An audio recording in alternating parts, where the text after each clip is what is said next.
Olá, pessoal. Hoje, dando continuidade aos nossos episódios do podcast da Vulpão Advocacia, seguiremos linkando aí os tópicos que já debatemos e vamos falar hoje de contratos mais específicos ali na parte agrária. Nós vamos tratar tanto dos riscos da parte civil quanto da parte trabalhista e também seguiremos falando um pouquinho de planejamento sucessório e de holdings. Hoje, trazemos aqui junto a doutora Valesca e o doutor Rafael e vamos seguir tratando um pouco das especificidades desses temas. Bem, tudo bem, pessoal? Doutora Bianca Valesca. Então, como nós discutimos, né, no último podcast, trazer os pontos semelhantes, não digo semelhantes, mas os pontos em comuns em contratos empresariais e contratos agrários, né? Além daqueles requisitos já falados da última vez, como obrigações, partes, formalidades legais, todos amplamente discutido. Os pontos agrários específicos, né, desses contratos agora que serão discutidos traz essa segurança entre as partes das transações comerciais, a exploração dos recursos naturais dessas áreas rurais que estão sendo que abarcam ali a propriedade rural, tanto como exemplo, num contrato de arrendamento do arrendatário com o arrendante, né, o proprietário desse imóvel, garante a proteção dos recursos naturais da empresa, riscos de eventuais danos ambientais que pessoas podem vir a causar e amplamente a gente vai adentrar aí no tema de contratos agrários para tentar aí esmiuçar um pouco para vocês. Sim. Então, assim, o que a gente viu até agora, nós tratamos da parte geral dos contratos e nós gostaríamos de especificar um pouco mais, agora não só com aquele viés trabalhista, onde a gente comentou bastante ali no nosso primeiro episódio, linkando, olha, você vai fazer um contrato por meio de CLT ou você vai fazer um contrato por meio de uma pessoa jurídica, mas agora a gente gostaria de adentrar ali no mundo agrário, que é muito peculiar. Então, nós temos ali especificidades muito grandes, um setor diverso aqui no nosso país e a gente entende assim que esses contratos eles têm cláusulas muito específicas e obrigatórias. Nós temos leis próprias que regem esses tipos de contrato. Então, por exemplo, nós temos algumas cláusulas obrigatórias de função social do imóvel, do imóvel rural que você precisa resguardar. Já tem outras cláusulas obrigatórias onde a gente fala da proteção social do lavrador. Temos alguns contratos especiais de arrendamento e de parceria rural. Então, hoje, a doutora Valesca está aqui para adentrar um pouquinho mais ali desse mundo agrário. Ela que faz parte, inclusive, da comissão da OAB, do Direito Agrário. Então, ela vem aqui para explorar um pouquinho aí com a gente esses tópicos. Olá, pessoal. Doutora Bianca, doutor Rafael. É um prazer poder participar do podcast. Quando a gente pensa, né, em produtor rural, muitas vezes a gente pensa no grande produtor, nas usinas de cana-de-açúcar, nos grandes produtores de soja, e a gente esquece que muitos desses produtores são os pequenos e médios produtores, né, que ainda é sempre na informalidade, na simplicidade. Então, o intuito é mostrar a importância de regularizar o tipo de contrato, tanto entre produtores, quanto produtor e trabalhador, para que seja cada vez mais haja uma segurança jurídica para todas as partes.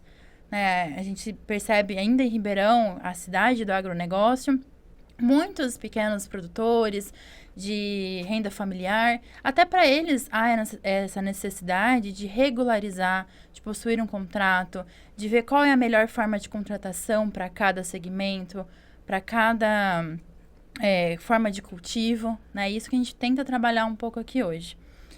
Os contratos, então, agrários, eles possuem uma natureza própria, uma legislação específica, né? Até é engraçado, chama Estatuto da Terra, um dos que regem principalmente as questões contratuais do agronegócio.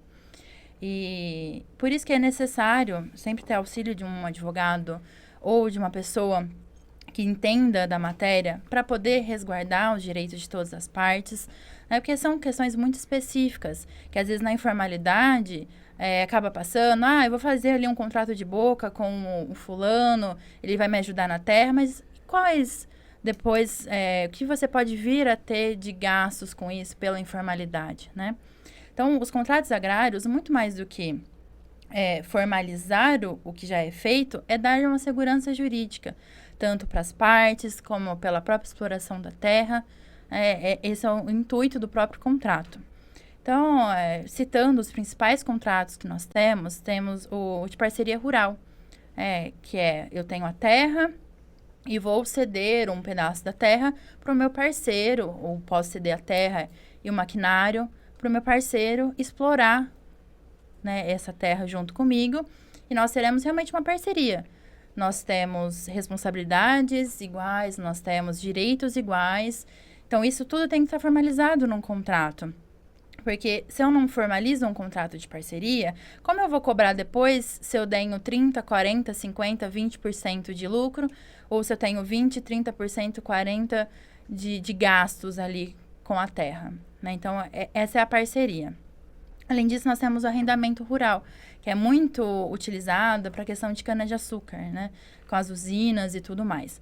O arrendamento eu, dono da terra, cedo o espaço ali para ser utilizado, mediante um valor fixo, muito provavelmente por hectare, né? E eu não me tenho responsabilidades para com o que está sendo plantado. Eu não gasto com adubo, com maquinário, com mão de obra, eu só cedo a terra, mediante um valor remunerado e com um contrato por prazo certo, estipulado, tudo formalizado. E um terceiro caso que é muito comum, que é o de comodato, que ao contrário do arrendamento, eu cedo o espaço de forma gratuita, sem receber nada em troca, né? Então, por exemplo, eu tenho uma terra com um pedacinho ali que eu vou ceder para o meu vizinho fazer uma plantação de hortaliças para sustento próprio, por exemplo. E esse contrato é que a gente precisa ter mais cuidado e ter maior formalização para evitar um uso capião. Porque, às vezes, como que eu vou garantir que ali ele não se apossou da terra, que a terra é minha, eu tenho ciência? Então, é exatamente por isso que eu preciso de uma formalidade do contrato. E, assim, a gente gostaria de uma especificidade um pouquinho maior, doutora Valesca, da forma como a pessoa escolhe isso. Ela consegue sozinha entender que tipo de contrato ela vai precisar escolher ali, utilizar em cada situação, como que ela vai conseguir definir, não, aqui é um arrendamento, não, aqui não é um arrendamento, eu preciso de uma parceria. Como que ela vai, que mecanismos ela tem para identificar esse tipo de contratação, quem ela deve procurar para chegar até isso, como que isso pode ser feito, porque a gente sabe que as grandes propriedades, ela tem ali já um conhecimento, os próprios proprietários já se embasam ali na hora de efetuar e trabalhar a terra dessa forma. Mas a gente está falando de uma vastidão aí enorme de pessoas com pequenas propriedades, com essa informalidade muito grande, principalmente por causa da questão tributária. Então, assim, a complexidade das leis. Então, como que essa pessoa ela vai poder seguir? Como que ela vai escolher qual a melhor forma de formalizar aquela situação? Uhum. A melhor forma é sempre procurar um especialista na área, um advogado contratual específico para o agronegócio, porque para os produtores tem que ser analisado o risco que eles querem assumir dessa parceria, ou não, eu quero só arrendar para não ter riscos.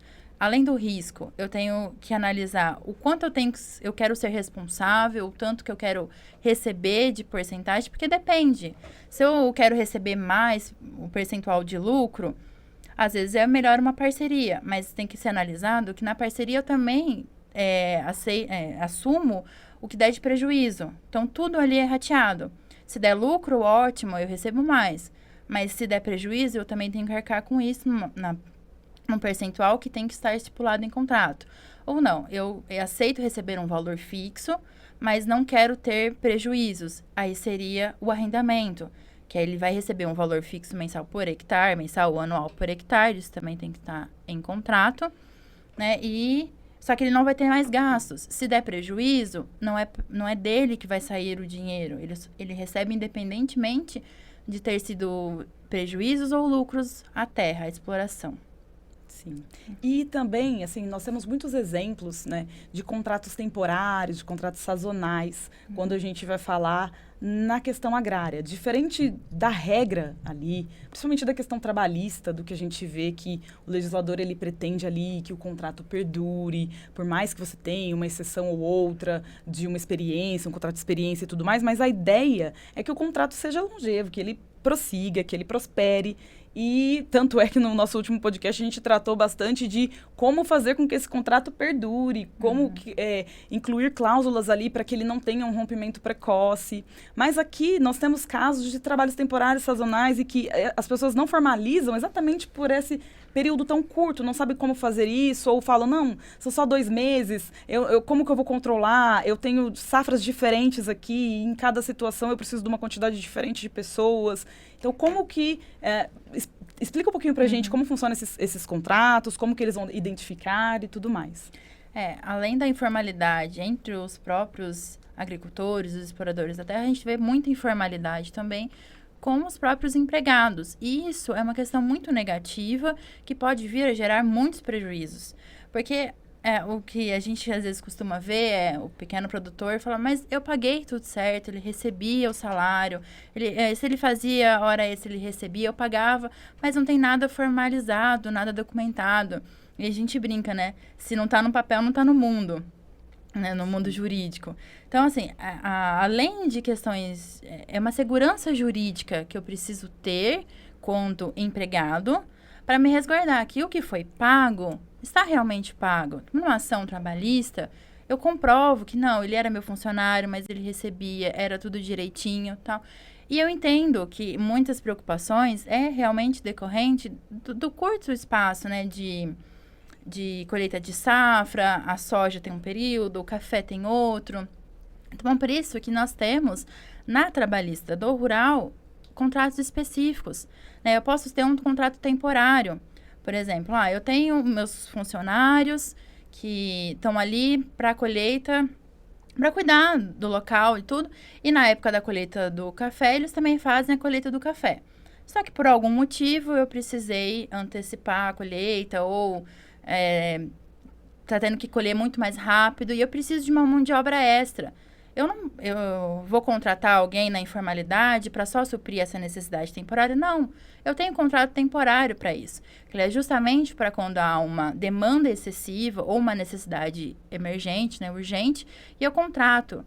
Ele vigora por 180 dias, né, e nesses 180 dias ele é o seu funcionário, você vai ter que assinar a carteira, vai pagar o salário direitinho, se fizer hora extra vai ser pago, depositar FGTS, mas é só ali por 180 meses e é uma demanda emergente justificável.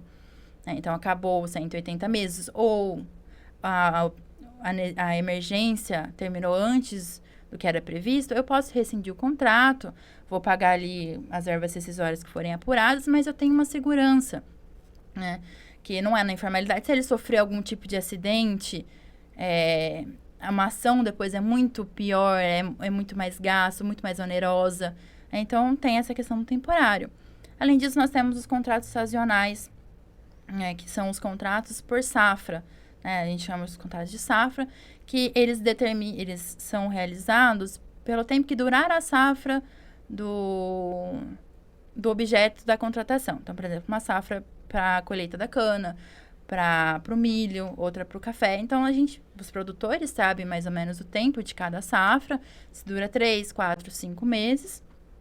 E o contrato, então, ele vai perdurar para a safra. Por exemplo, eu vou contratar 3 funcionários para a colheita da soja de 2024 e 2025. E para isso, eu vou fazer o contrato, vai durar durante toda a safra. Então, todo o período que eu precisar colher essa soja que está plantada, vão ser esses funcionários. Se por algum motivo a gente entende intempéries do ambiente, mudanças climáticas, eu precisar atrasar, em vez de durar 4 meses o tempo da safra, ela durar 6 meses, não tem problema. Porque como é por safra, entende-se que é do começo ao fim, independentemente se ela atrasar ou adiantar por algum motivo. Né? Então, são esses que eu posso me precaver também. Além, claro, do contrato de experiência, que é um contrato que tem por 90 dias, né? É um prazo determinado, mas ele é mais usual para outros tipos de atividade. Já que no agrário nós temos esses contratos muito específicos, eles podem ser muito bem explorados, né? E além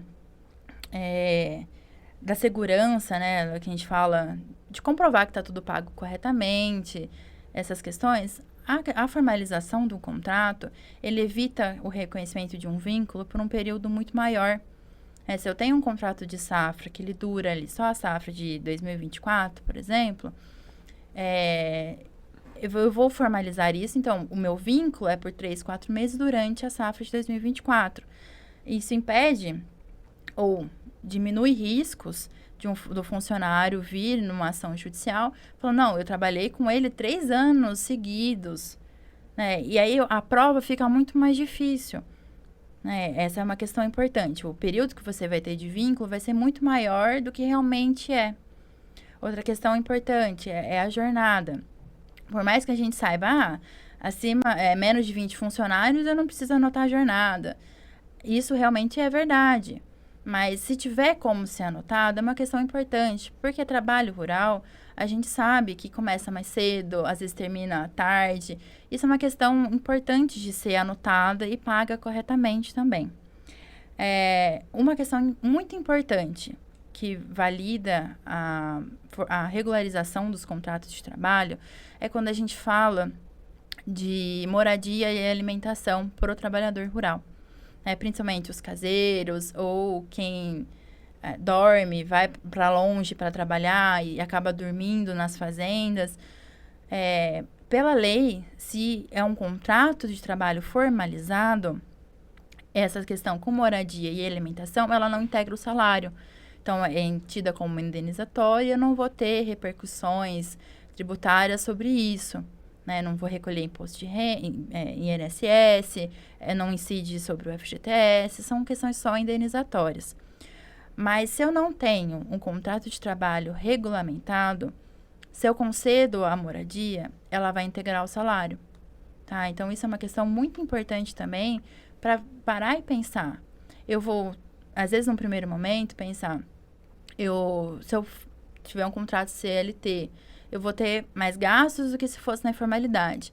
Mas se a gente colocar tudo na ponta do lápis, não é assim que funciona.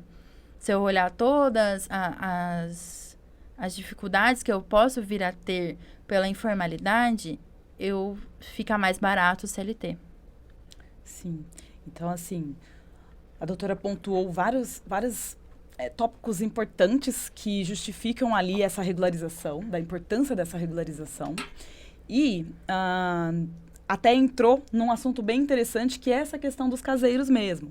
Porque além de ter essa questão CLT, essas implicações, lá atrás, quando a gente estava exemplificando os tipos de contrato, a gente falou do comodato rural e do arrendamento. Então, tratamos ali no viés trabalhista dessas espécies, mas agora seria interessante também tratar um pouquinho da parte civil, até para reforçar a importância dessa regularização e dessa interdisciplinariedade que tem esses contratos, o quão amplo eles são e o quanto que a gente precisa estar com um conhecimento muito afiado para poder lidar com eles. Isso, exato, doutora Bianca. Chamando aqui, né, esse viés civil do contrato de comodato, e até uma consequência, um exemplo, como a doutora disse, do caseiro, né? Às vezes a pessoa, nós não estamos falando aqui de grandes propriedades, mas não daquele pequeno proprietário rural que pode ter, às vezes, outro ramo de trabalho, mas tem uma propriedade concomitante, que às vezes, para não deixar a propriedade abandonada, coloca um caseiro naquele imóvel. E aí, como ele mantém essa relação com essa pessoa sem risco? Como a doutora Valesca comentou, um risco de um uso capião, por exemplo. Um comodato rural não oneroso, como é a sua característica, isso traz uma segurança ao proprietário de manter aquela terra, trazendo benfeitorias à terra, trazendo a conservação natural da terra, a produção da área e, ao mesmo tempo, garante a sua propriedade, sem ter um eventual risco de uma ação de uso capião por essa pessoa que pode ficar nesse imóvel aí por anos a fins. Então, é uma segurança, é um viés civil protecionista dessa propriedade, não ao grande proprietário, mas ao pequeno proprietário. E o mesmo o arrendamento rural. Eu quero chamar a atenção aqui, no caso do arrendamento, 3 características que eu considero importantes, né, no contrato, e seria ali a proteção, né, do proprietário daquela área, que seriam cláusulas específicas que ele deve consultar o seu advogado, relacionadas a eventuais danos ambientais, ressarcimentos, benfeitorias naquela área, a proteção dos recursos naturais daquela área. Então, além, lógico, de todas as cláusulas essenciais de um contrato, né, como o prazo, as partes, o objeto e a delimitação da área através de um mapeamento geográfico. Então, é uma ampla, mas eu cito aqui essas 3 que eu vejo que como importância, né, para garantir eventual regresso e indenização por N ações e situações que podem vir a acontecer durante o prazo desse contrato. E num geral, assim, para a gente prosseguir aí, porque como os nossos temas são amplos, né, nós temos ali bastante conteúdo para discutir.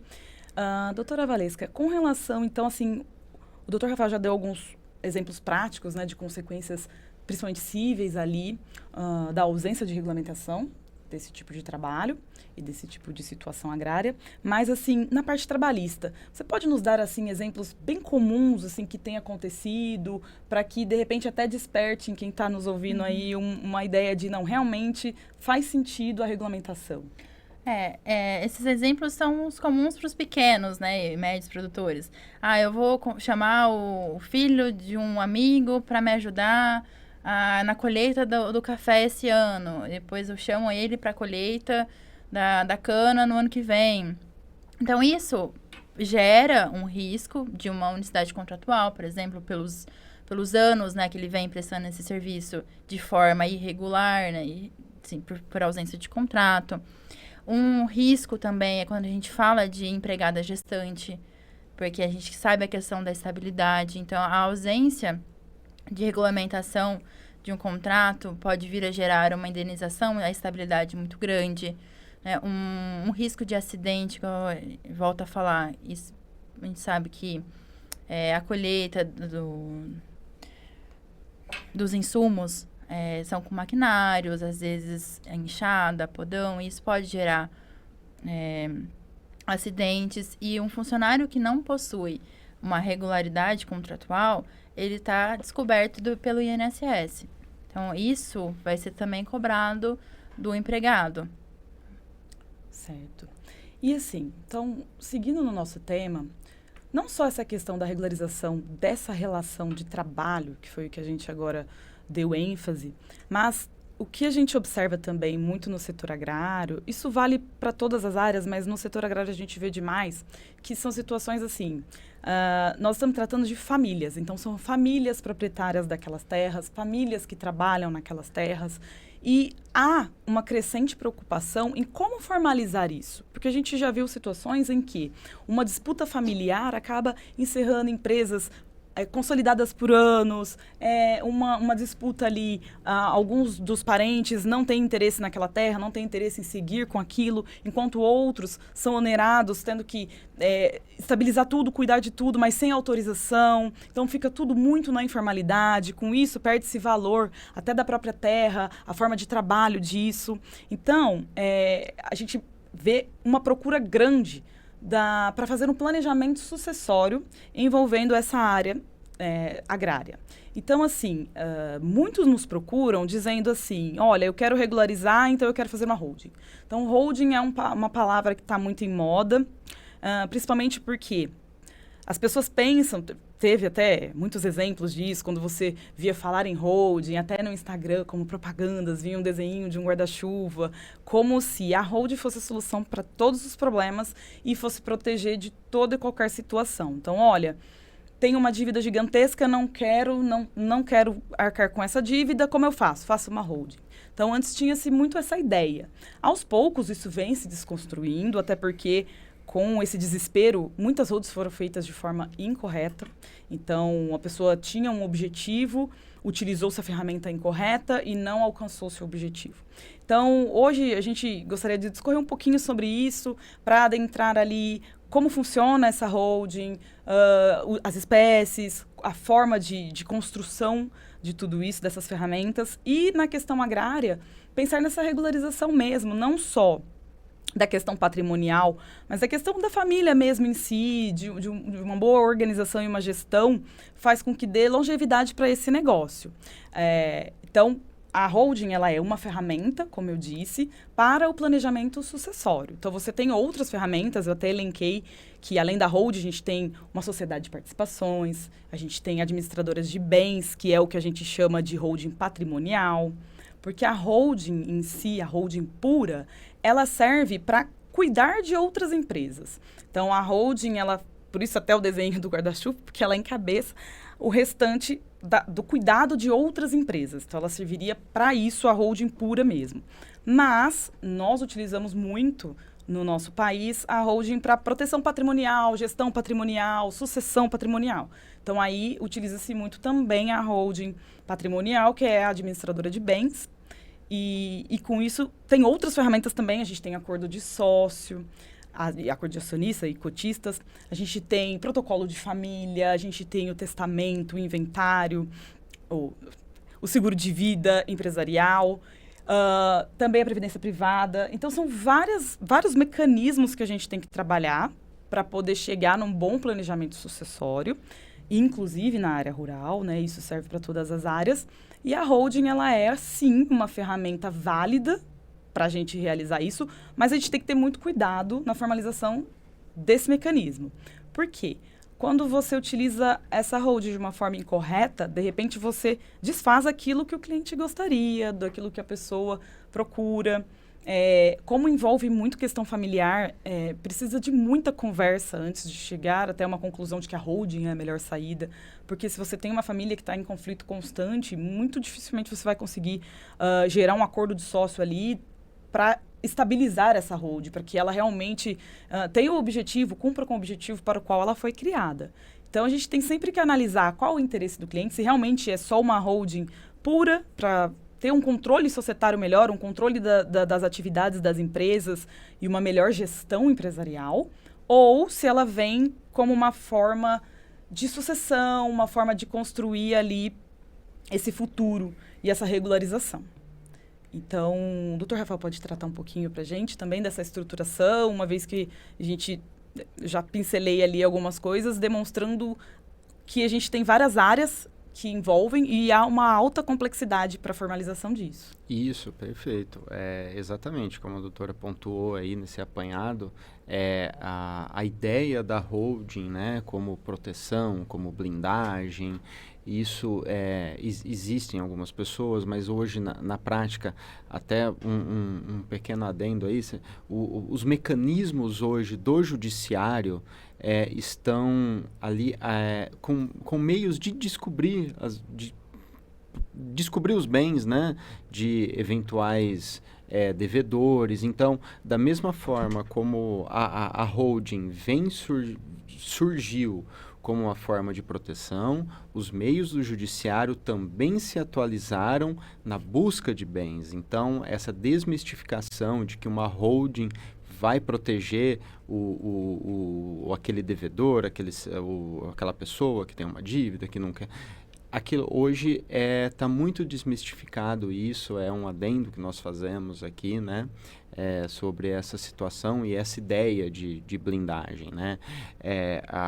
Como a doutora pontuou, a holding como um planejamento sucessório naquela família que tem uma empresa, que tem um patrimônio familiar, imóveis, que pensa no seu patriarca, no seu matriarca, que quer garantir o futuro de filhos, netos, bisnetos, sem dores, sem preocupações. A holding é realmente um caminho muito interessante. Ela tem questões tributárias, traz uma economia tributária, traz uma economia em gastos de manutenção propriamente dito dos bens. Então, a holding em si, na sua abertura, é sempre interessante daquele profissional, ele buscar um profissional que consegue integrar o seu conhecimento civil, empresarial, tributário e contábil, junto com uma contabilidade de confiança, um contador de confiança, onde eles vão poder, analisando aquela situação específica daquele cliente, porque às vezes aquele cliente ele vai trazer um patrimônio que basicamente consiste em imóveis. Não, aquele outro cliente tem uma empresa, aquele outro tem um outro ramo de atividade. Então, a cada ramo de atividade, o profissional ele vai indicar a forma correta de se construir aquele planejamento sucessório para não digo proteção, mas para segurança da família num eventual momento que ele venha a faltar e não traga ali prejuízos e problemas, né? Como a doutora comentou. Cito aqui duas formas, né? Formalidades de uma holding, que são as comumente conhecidas, podendo ser sociedades empresárias limitadas ou uma sociedade empresária como sociedade anônima, né? Então, na escolha de qual vai ser usada naquele patrimônio específico que o cliente apresentar, cada uma tem a sua peculiaridade, cada uma tem o seu benefício, a sua característica diferente, e isso o profissional que está analisando aqueles bens, ele vai poder indicar a melhor forma, a melhor estrutura para seguir naquele patrimônio. A gente cita também, né, que o processo de criação de uma holding, ele envolvendo principalmente quando a gente fala em patrimônio familiar, como a doutora ponderou, às vezes a família, né, como nós sabemos, às vezes, eventualmente não tem um consenso familiar em administração, qual familiar irá administrar, haverá sucessão dentro de uma empresa familiar ou não. Então, isso no processo é comum a realização de inúmeras reuniões, seja com o matriarca ou patriarca da família, né, que seria em tese o detentor principal do dono da empresa, dos imóveis ou não, né? Reuniões individuais com cada membro da família, reuniões em conjunto com um membro da família, são inúmeros outros documentos, como formas, né, que foi realizado o casamento entre as pessoas, os filhos, os netos. Então, são inúmeras reuniões que são realizadas tanto em conjunto quanto individuais, para que o desejo daquele matriarca, do patriarca e da matriarca da família seja colocado no papel, vamos dizer assim, e garantido uma proteção à eventual falta, e isso trazendo economia tributária, economia administrativa até dos bens da família, né? Então a gente vê como a holding aí uma gama muito grande de opções e de situações que podem ocorrer a depender daquele patrimônio, daquele caso eventualmente trazido, que podemos aí indicar a melhor forma, né, para seguir esse planejamento para o cliente. E ela é multidisciplinar, né, doutor Rafael? Então, assim, não basta a contratação. Olha, não, eu conheço alguém, um advogado que mexe com isso, que trata disso. A gente precisa de uma equipe, realmente, para tratar quando o assunto é planejamento sucessório, quando é uma criação de uma holding de uma forma correta.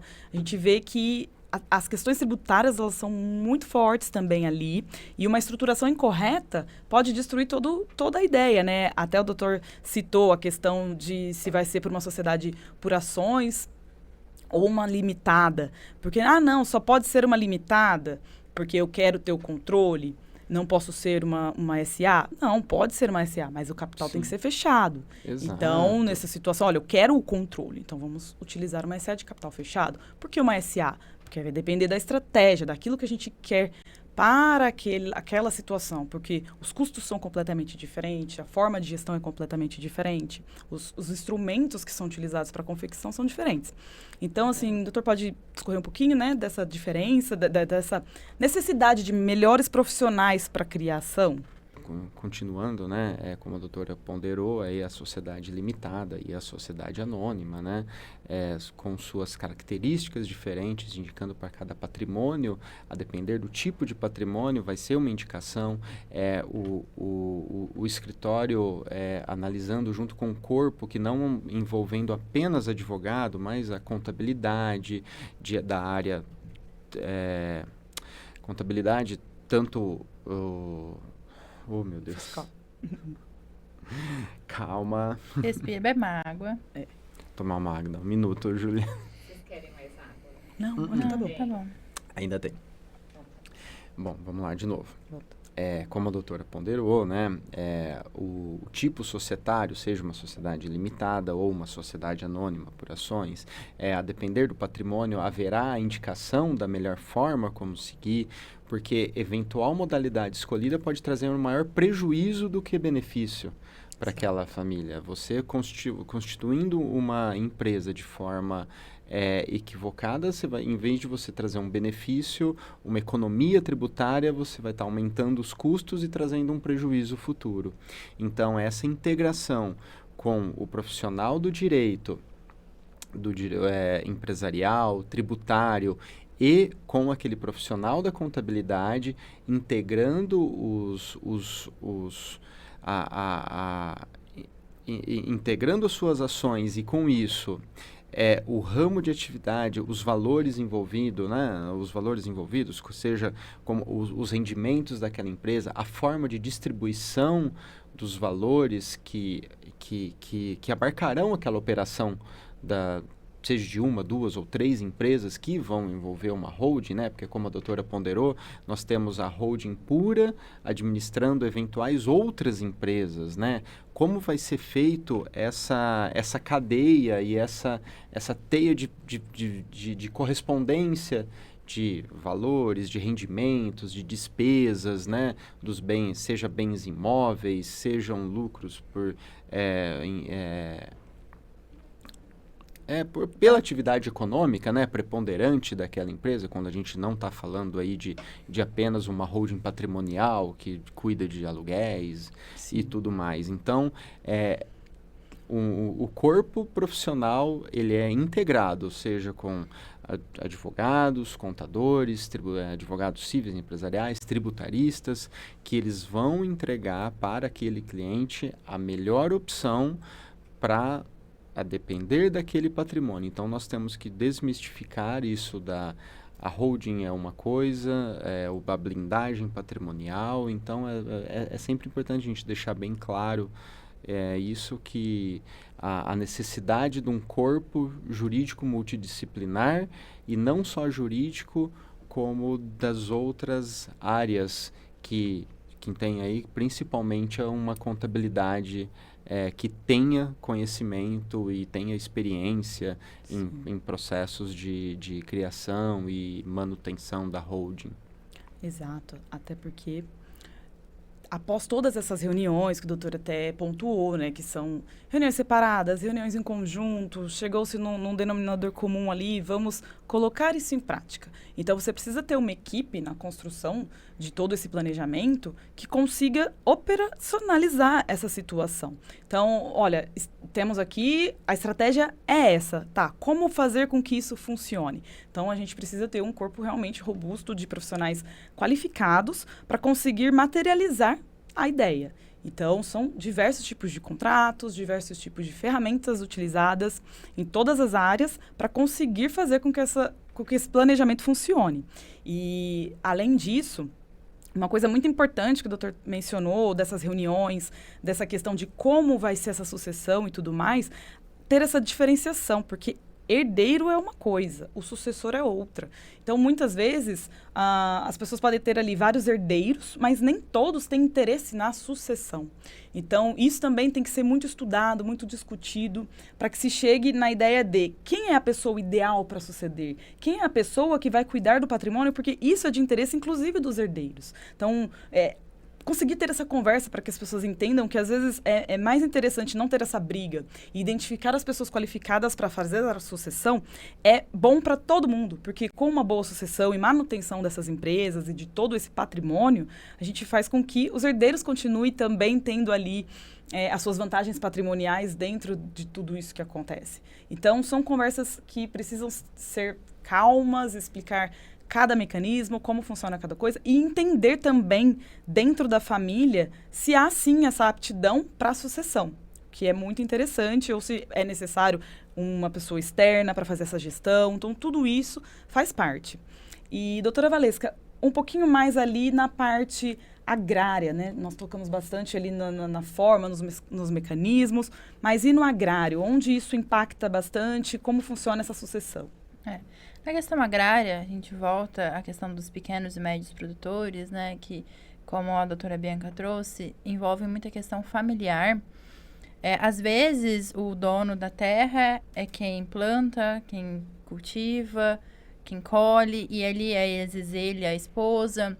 Muitos têm a mentalidade, eu não quero essa vida para os meus filhos, então vou mandar estudar na capital, né? Tem essa questão de vai ser médico, doutor, advogado. E isso parte, às vezes, do próprio produtor, né? Eu não quero que eles continuem nessa vida. E, às vezes, a gente, por algum motivo, se depara com uma perda súbita da pessoa que era responsável pela terra, e aí tem os herdeiros, que não tem nenhuma ligação com a questão da terra, como que planta, quando cultiva, quem contrata, como que faz. Então, isso é uma questão importante para a sucessão, ter um planejamento para saber se eu vier a faltar, quem vai assumir a posição, quem vai lidar com as questões da terra, de contratação, o que eu vou plantar, como negociar. Então, isso evita prejuízos, né? E assim, a família, quando vem a perder alguém também, às vezes não tem capacidade emocional para lidar com isso nesse momento. Então, como que vai ser agora? Quem vai assumir? Quem vai tocar? Então, por isso que a sucessão, o planejamento é muito importante. E também para evitar conflitos. Porque, às vezes, tem um filho que ficou ali na lida, ficou com o pai trabalhando, e outro foi fazer outra carreira. Às vezes a pessoa que continue ali pode se sentir prejudicada por, às vezes, na questão de sucessão, se não tem um planejamento. Às vezes o outro que vai vir e ter que dividir a atenção nas tomadas de decisão, e aí gera um conflito porque não sabe como fazer e quer estar ali presente. Então, isso também evita um conflito, né? São essas situações. Esse é um ponto importante que vai aí de encontro com o que a doutora comentou agora, essa questão do protocolo familiar eventualmente criado, né, numa holding, onde seria eventualmente definido as formas de ingresso, como falou, o herdeiro não é o sucessor, né? Como a doutora comentou. Então, são protocolos criados, cito aqui o compliance de uma holding, né? Que são as regras éticas e padrões num eventual grupo econômico, como a gente diz, de uma grande holding que envolve eventuais diversas empresas. Então, existem as regras de compliance que aquela empresa deve seguir, que são as boas práticas, né, do seu estatuto de ética, do seu código de ética interno. Então, são inúmeros elementos aí, inúmeros contratos, documentos que são criados pelos profissionais,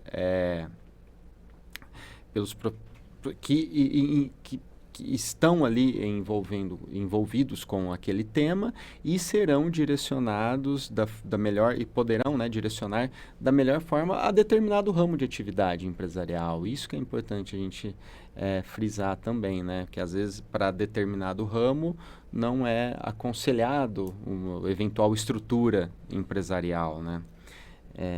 Exato, tem as boas práticas de governança, elas precisam estar sempre sendo pautadas, não basta seguir apenas a legislação. A gente tem que sempre projetar ali essa empresa dentro do compliance, dentro das boas práticas de governança, pensando na longevidade dessa empresa e na sucessão dela, já deixar tudo muito estruturado. E, assim, o que a gente entende de tudo que passamos até agora com relação à questão principal da holding é a seguinte, que a gente precisa analisar quando é viável ou não, porque ela traz muitas vantagens, o Dr. Rafael elencou bastante coisa ali, que a gente tem essa proteção patrimonial, a gente tem o planejamento sucessório, temos também a eficiência tributária, quando bem feito, temos um controle societário, onde a gente consegue ter uma melhor administração dessas empresas. Então, tudo isso é muito interessante e faz bastante sentido no planejamento sucessório. Porém, existem desvantagens, porque ela tem um custo alto de manutenção. Essas empresas, elas são várias empresas, é um complexo de profissionais que tem que ser mantidos para manter a estrutura. E também tem a questão de regulamentação dos bens, principalmente quando a gente vai falar na questão agrária. Então, a gente tem muitos bens ali que não estão regulamentados, corretamente registrados. Então, antes de finalizar tudo isso, todos os bens precisam estar regularizados. Então, assim, será que esse é o momento? Conseguimos já regularizar tudo agora? Acredito que é muito interessante, porque você permite com que, na hora que haja a sucessão, evitar esse tipo de custo e que se perca tudo por causa de falta de gestão. Porém, tem que levar em consideração esse tipo de custo, que é elevado. E também nós temos que considerar essa divergência familiar, porque pode ser que chegue numa situação que não há consenso. Não é possível fazer o protocolo familiar, porque não há adesão, não tem condição, é uma família completamente desestruturada nesse ponto. Então, talvez essa não seja a melhor forma de regularizar a situação, talvez a forma a gente pode antecipar essas heranças, antecipar a forma de passar esse patrimônio, seja mais interessante do que tentar fazer com que a família unida toque o negócio, poderemos falar assim. Então, talvez essa não seja a melhor forma, a melhor abordagem. Então, por isso que precisa ter toda uma conversa, toda essa estrutura prévia, para depois escolher a melhor forma e a melhor estratégia de prosseguimento com o planejamento sucessório. E também, que foi que o Dr. Rafael tocou lá atrás, uma coisa muito importante que se esquece, a questão do grupo econômico. Então, muitas vezes, a pessoa tem a ideia de criar uma holding, ela quer colocar tudo debaixo da mesma empresa, sob o controle da mesma empresa, mas ela esquece que isso pode permitir, em algumas situações, que se caracterize um grupo econômico. Mas automaticamente isso vai acontecer? Não. Existem vários requisitos, cada justiça trata de uma forma, a gente tem legislação diferente, aplicação diferente, mas há sim um indício maior, uma facilidade maior de se chegar até ali. Então, hoje os mecanismos judiciais são bem amplos para conseguir atingir. Então, a gente tem que levar muito em consideração, quando da estruturação, como é que os CPFs estão. Então, como a família está. Essas pessoas que eu quero colocar dentro para compor essas empresas. Como está a situação financeira dessas pessoas? Porque se eu já iniciar com pessoas que já estão em situações complicadas ali de dívidas, eu já vou macular essa empresa na sua origem. Então, isso tem que ser observado e na manutenção disso também. Então, eu criei a holding, eu analisei todas as pessoas, o histórico de todo mundo, tá tudo ok, vou seguir. Durante o prosseguimento dessa holding, a gente tem que administrar as pessoas que estão ali dentro também, as pessoas que vão entrar ou sair, como isso vai funcionar. Então, por isso, os mecanismos de impedimento disso são importantes. Então, toda essa estrutura, a gente já demonstrou o quão complexa é e o porquê precisa de uma equipe multidisciplinar e realmente técnica para tomar esse tipo de ação. Não é algo simples e que se faz da noite para o dia. Exato. Às vezes, como a gente disse, às vezes a holding não é a melhor indicação para aquele caso. Só falando, no meu coisa aqui tá para concluir. Isso mesmo. Pode concluir. Doutor, volta então, falando, concluído o raciocínio da Bianca. Que a gente Tá. Eu já entro aqui, aí vocês já entram Já vamos finalizando o finalizar. papo geral, Tá né? bom. Tá, porque... Pode. Fica mais fácil pro corte. Peraí. por isso que eu dei essa pausa É para isso. confirmar aqui se Não, é vai... isso mesmo, acabou. Que aí eu falo, exatamente, às vezes a holding não é a melhor estrutura, e aí, Já pode aqui resumindo, eu falo, contrato agrário, sazonal, Temporário. e de safra, né? Vou Isso. falar esses 3 aqui por cima. Tá bom, tá lindo. Bom, exato, pode?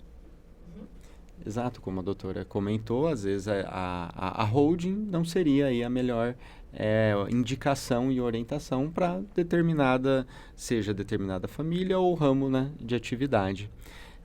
Quero agradecer a todos, né, doutora Bianca, doutora Valesca, pela presença aqui no nosso 3º podcast. Hoje falamos os contratos empresariais focados aqui também em contratos agrários, né? Como a doutora Valesca ponderou, contrato sazonal, contrato de safra, além dos contratos agrários, né? Como contrato temporário, de safra, de sazonal. Também falamos sobre holding, né? A criação de holdings patrimoniais, tanto os seus benefícios, suas peculiaridades e cuidados a serem tomados aí na constituição dessa empresa, dessa holding, seja holding familiar, holding patrimonial, a melhor indicação para determinado caso. Quero convidar a todos a continuar nos acompanhando no nosso próximo podcast. Tchau, tchau. Tá.